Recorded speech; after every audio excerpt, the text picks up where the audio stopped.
Kia ora and welcome to my reflection across my personal and professional context. First of all, personally, I'd like to start with my mihi.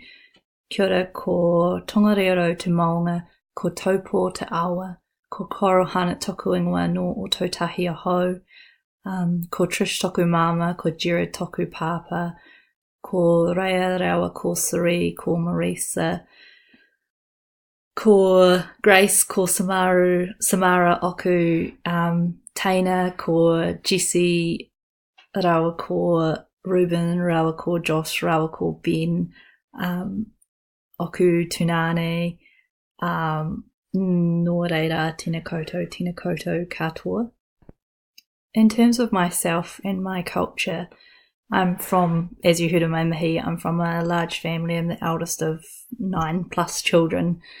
Don't even go there. There's like stepdads and stepmums and stepkids all over the place. But I'm from a large family of Māori descent.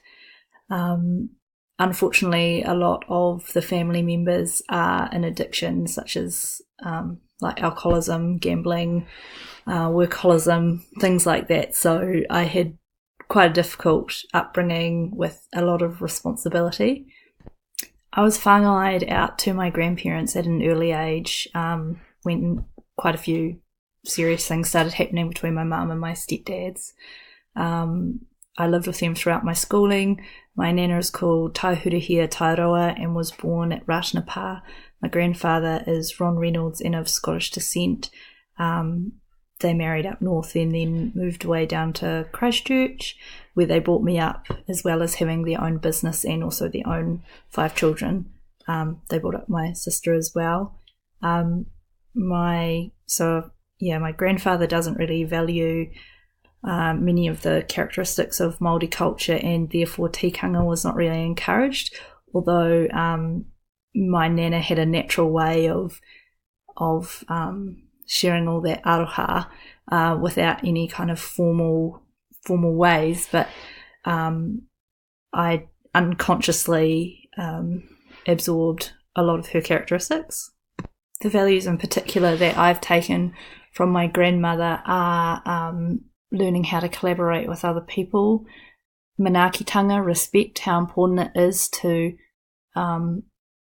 really lift people to the respectful status that they have, and everyone has manaakitanga and we can show that to people in many ways. My personal context is currently explained best by kua hua te marama, which is that something has come full cycle. So in the last week, my fiancé and I have separated. So this is really sad and it's been quite a difficult time. So previous to the separation for the last 8 years, I've been supporting him to bring up his 5 children and supporting him to finish his law degree.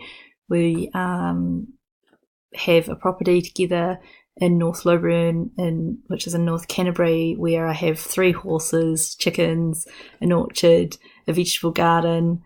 I studied for 5 years to get a painting degree in fine arts, and I love painting, and I also have trained horses professionally, and I have quite a lot of friends who I love gardening with and just really enjoy life, swimming, tramping, anything, just doing things, being creative.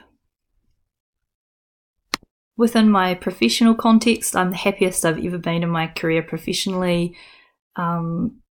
Last year I accepted a permanent position at Blends, which I was so grateful for. I've absolutely loved working at Blends and working with children that are blind and low vision and have other complex needs. I was absolutely blown away to be accepted for a scholarship to complete this study. I'm currently in the Christchurch team, which is with 16 other amazing RTVs who have been so supportive and they're super knowledgeable. Professionally, my learners have changed this year, so I now have my first completely blind student who I am teaching Braille to.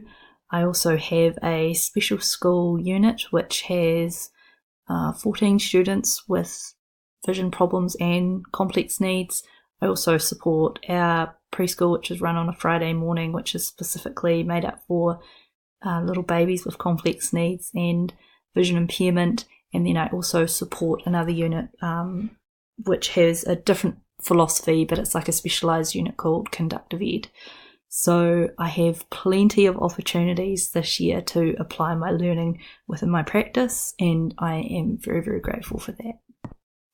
In terms of the professional competencies and how I can apply them to my practice, I feel quite confident applying the competencies from Standard 1, which is about Treaty of Waitangi and Te Reo Māori, Standard 2, which is about professional development learning and then applying that to your practice, and also Standard 4, which is about creating a positive and safe learning culture.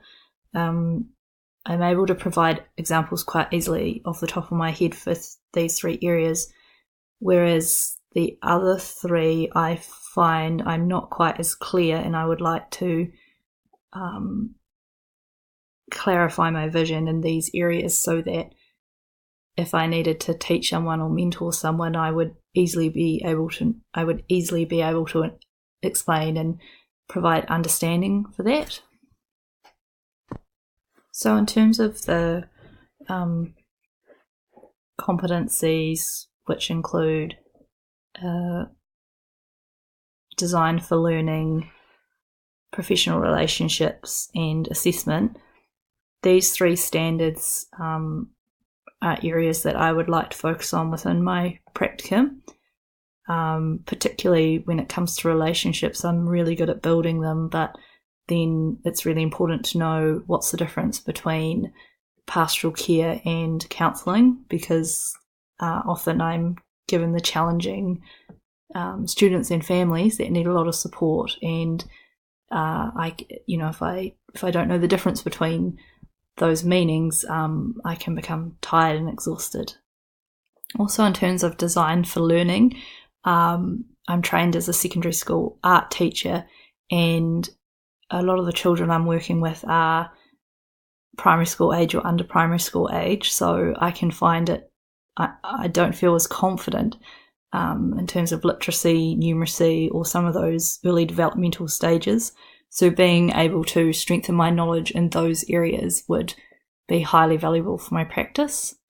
And finally, for competency 6, which is about assessment, I am able to use assessment, but I guess it's still early days within this area that I'm learning. I've only been here for just under 2 years, and I guess I just want to know more about assessment and how I can use it effectively as a learning tool and for setting up next steps and kind of like how that applies. So I'm really looking forward to learning about that.